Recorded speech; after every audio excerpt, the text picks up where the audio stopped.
Je vais maintenant expliquer quelques exemples d'héritage. Donc, supposons qu'on veut modéliser et écrire le code qui définit des animaux. Donc, les animaux, on devrait penser à la classe qui est la plus générale d'abord. Puis, on va définir les classes qui sont de plus en plus spécialisées.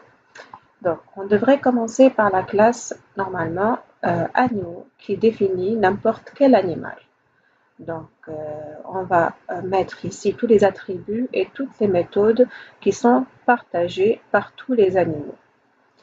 Par exemple, imaginons par exemple les attributs comme nom,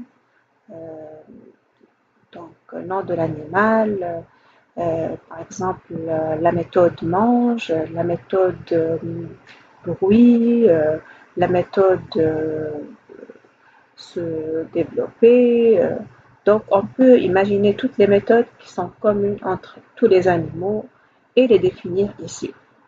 Donc, maintenant, on devrait penser au premier niveau de spécialisation. Bon. Dans cet exemple-là, on a défini les mammifères, les oiseaux, les herbivores, les carnivores, les omnivores. Donc, tous ces sous-classes-là héritent de la superclasse animaux. Bon. Et puis, donc, chaque classe va hériter tous les attributs d'animaux et toutes les méthodes d'animaux, et elle va en rajouter des attributs qui sont spécifiques juste à cette classe-là, et aussi les méthodes qui sont spécifiques à cette classe-là, et elle va modifier les méthodes qui sont définies dans animaux, mais qui sont un peu plus spécialisées dans cette classe. Bon. Ensuite, on va descendre au niveau qui est plus spécialisé. Par exemple, on va prendre tigre. Tigre, c'est un animal qui est carnivore et c'est un mammifère. Donc, il va hériter de ces deux classes-là. Bon. En Java, c'est pas possible d'implémenter un héritage multiple comme ici, mais il y a une technique pour le faire. On va utiliser plus tard des interfaces pour le faire. Mais supposons qu'on peut faire ça. Bon. Un tigre, il va hériter tous les attributs et les méthodes de la classe mammifère et de la classe animaux. Bon. Ensuite, il va hériter aussi les attributs et les méthodes de la classe carnivore et animaux aussi. Donc, on n'a pas à redéfinir tous les attributs et méthodes de mammifères, carnivores, animaux dans tigre. On a juste à rajouter ce qui est spécifique à un tigre. C'est la même chose pour tout le reste des animaux. Maintenant, un deuxième exemple, l'exemple de personnage de jeux vidéo. Demain, on va commencer à définir la classe la plus générale qui est personnage. Donc, dedans, on va mettre les attributs que n'importe quel personnage peut avoir et les méthodes aussi. Ensuite, on peut définir les personnages qui sont différents, qui ont des caractères. On va essayer de les classifier. Donc, par exemple, ici, Pac-Man et Super Mario. Pac-Man et Super Mario, ils n'ont pas les mêmes attributs, ils n'ont pas les mêmes méthodes, donc ils vont avoir une classe. Donc, chacun il va avoir sa propre classe, mais ils vont hériter de la classe personnage qui va rassembler les attributs et les méthodes communes. Maintenant, je vais expliquer la différence entre héritage et composition. Donc, la relation E1 indique un héritage.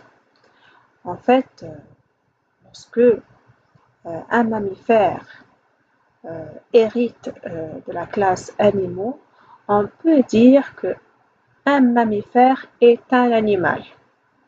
Donc, c'est une relation de type E1. Donc, la relation E1 indique un héritage. Elle est différente de la relation A1 qui correspond à la composition. La relation E1 signifie qu'un objet de la sous-classe se traite comme un objet de la superclasse. Par exemple, un mammifère est un animal. Puisque le mammifère est un animal, donc on peut le traiter comme un animal. Et en plus de ça, on le traite comme un mammifère aussi. Parce que toutes les caractéristiques d'un animal existe dans un mammifère. Donc, on peut le traiter comme un animal. Donc, les méthodes qui s'appliquent sur un animal, on peut aussi les appliquer sur un mammifère. Donc, la relation E1, c'est une relation de spécialisation ou généralisation. Spécialisation parce qu'un mammifère est une spécialisation d'un animal et généralisation parce que l'animal, c'est une classe plus générale que le mammifère. Bon, c'est selon la direction comment on va lire la relation E1.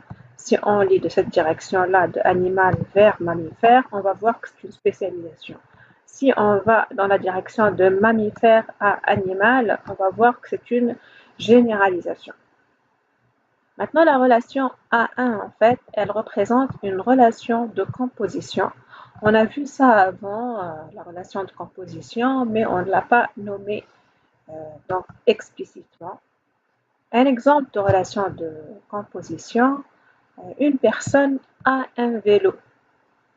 Donc, c'est une relation pour dire qu'une personne peut posséder un vélo. Une personne a une date de naissance. Un client en banque a un compte. Ça s'appelle une relation de composition. Donc, c'est le fait d'avoir quelque chose, c'est une relation tout simplement pour dire qu'on peut posséder une chose. Donc, en général, comment on peut définir cette relation-là? Dans la classe personne, on peut mettre un attribut de type vélo pour définir le vélo de cette personne-là. Ou dans la classe personne, on peut mettre un attribut date de naissance pour dire qu'une personne peut avoir une date de naissance. Bon. Cette relation-là, c'est une relation de composition. Donc maintenant, je vais parler comment l'héritage il permet de réutiliser le code. Le type est hérité, donc un objet de la classe B et aussi un objet de la classe A. Donc regardez ici le sens de l'héritage d'abord. Donc la classe B, elle hérite de la classe A. Donc, si la classe B hérite de la classe A, donc tous les attributs de la classe A sont hérités par la classe B. C'est-à-dire, la classe B, c'est comme si on a défini tous les attributs de la classe A et ses méthodes aussi dans B. Okay? Donc, sauf le constructeur. Donc, qu'est-ce qui change alors entre A et B? Donc, maintenant, on sait que tous les attributs de la classe A, les méthodes de la classe A, sont hérités dans la classe B. Mais maintenant, c'est quoi la différence alors? Donc, le code source de B ne comporte que ce qui a changé par rapport au code de A. En fait, lorsqu'on va écrire le code source de la classe B, on ne va pas répéter la définition du code des attributs et des méthodes de la classe A. On va juste mettre le code qui est différent. Donc, maintenant, c'est quoi le code qui est différent? Par exemple, des attributs. On peut avoir des attributs qui n'existent pas, l'ajout de nouveaux champs ou des attributs qui n'existent pas dans la classe B. Ou on peut aussi ajouter de nouvelles méthodes dans la classe B qui n'existent pas dans la classe A. Et aussi, on peut modifier certaines méthodes de la classe A qui se retrouvent ainsi dans B, mais avec d'autres fonctionnalités. Donc, on peut avoir une méthode dans A, mais dans la classe B, elle fonctionne d'une manière différente. Donc, on peut la redéfinir. Par exemple, imaginons un salarié. Bon, imaginons que la classe A, c'est la classe employé. Okay. La classe B, c'est la classe secrétaire. Dans la classe employé, on a la méthode calcul salaire. Calcul salaire, tout simplement, elle retourne le salaire de l'employé. Dans la classe B, qui est la classe secrétaire, on veut calculer le salaire autrement. On veut prendre le nombre d'heures fois un salaire horaire et le retourner, tout simplement. Donc, on peut venir ici et redéfinir la méthode calcul salaire. Donc, on va la redéfinir une deuxième fois dans la classe B. Dans ce cas, là, on n'a pas hérité la méthode calcul salaire comme elle est définie dans A, mais on l'a redéfinie.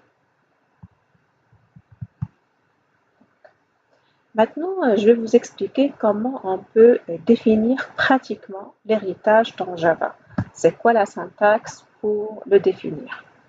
Donc, supposons qu'on a une sous-classe et une superclasse. Okay?